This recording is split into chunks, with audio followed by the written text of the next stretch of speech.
हा बोला काय म्हणतो. आज सावित्रीबाई फुलेंची जयंती आहे.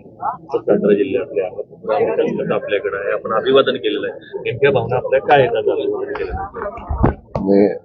सावित्रीबाई फुलेंचं स्मारक हे आमच्यासाठी प्रेरणास्थान आहे, ऊर्जा शक्ती आहे.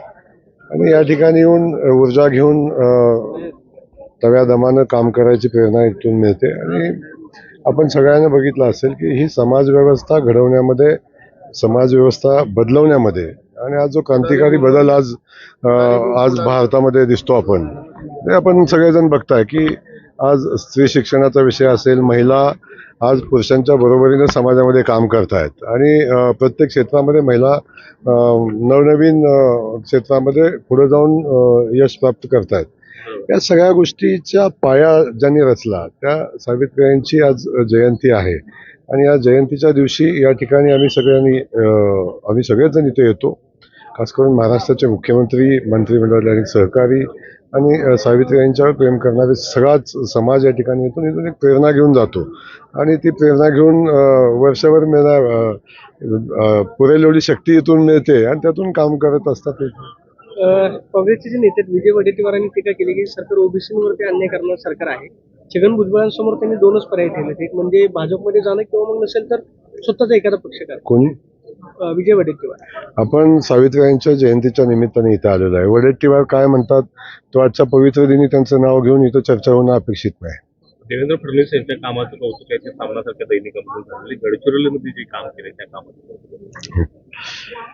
अजून आगे देखो होता है क्या. खूप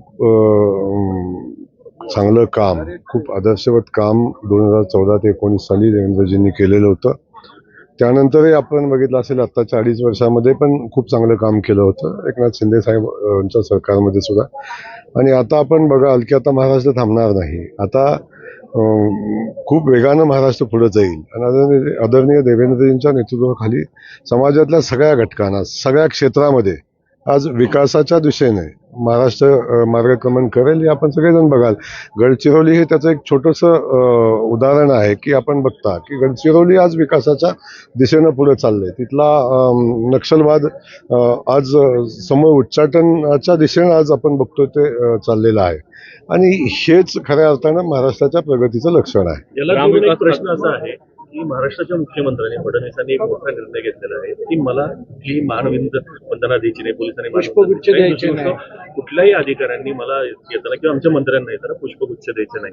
तर हे नेमकं आपण एक ग्रामविकास मंत्री म्हणून कसं बघताय? नक्की त्यांच्याकडून घेण्यासारखे खूप आदर्श आहेत आणि त्यातलाच हा एक आदर्श आहे.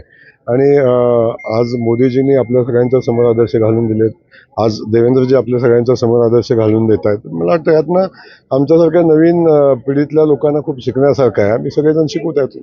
ग्रामविकास खात्याची जबाबदारी तुमच्यावरती आहे. आराराबानी या खात्याला एक चांगलं नावाला आणलं होतं. ग्राम स्वच्छता अभियान अशी सारखी योजना इथे राबवली होती.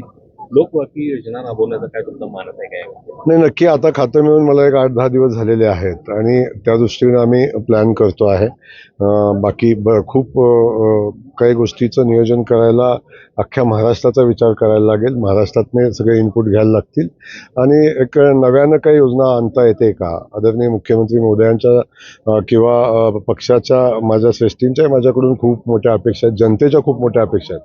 त्या सगळ्या अपेक्षा पूर्तीच्या दिशेनं काय करता येईल याचा एक रोडमॅप तयार करून पुढे जायचा प्रयत्न करू. भाजपमध्ये कुठल्या जिल्ह्याचं व्हावं?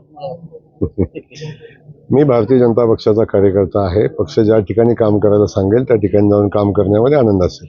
राजन साळवी असतील किंवा इतर लोक असतील जे ठाकरे सेनेचे आहेत ते भाजपमध्ये आता त्यांची इन्कमिंग सुरू होती. अजून माझं आपल्याला विनंती आहे, आपण आज एका पवित्र स्थळी आणि पवित्र कार्यक्रमासाठी आहोत. आपण याच्या पलीकडे जाऊन आपण खूप काही चर्चा व्हावी अशी माझी अपेक्षा नाही. धन्यवाद.